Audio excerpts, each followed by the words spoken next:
Hello friends, आपलं या YouTube चॅनलवरती मनापासून स्वागत आहे. मित्रांनो, चॅनलवर जर नवीन असाल तर सबस्क्राईब करायला विसरू नका, कारण आपल्याला अशाच नवनवीन अपडेट्स पाहायला मिळतील.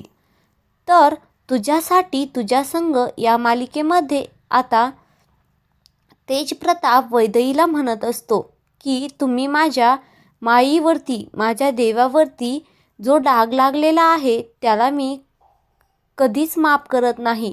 तर आता वैदेही म्हणते की मी जे काही केलेलं आहे त्यात माझी काहीच चूक नाही आहे. तर तेजप्रताप म्हणतो की माझ्या माईवरती जो तुम्ही डाग लावलेला आहे तो मी सहन करू शकत नाही. तर आता तेजप्रताप म्हणतो की माईसाहेबावरती, माझ्या देवावरती डाग लावलाय तुम्ही, या घरात तुम्हाला जागा नाही. तर आता तेजप्रताप वैदेहीची बॅग घेऊन तिला घराबाहेर ढकलून देतो. तर मित्रांनो, यापुढे काय होतंय हे पाहायला चॅनलला सबस्क्राईब नक्की करा.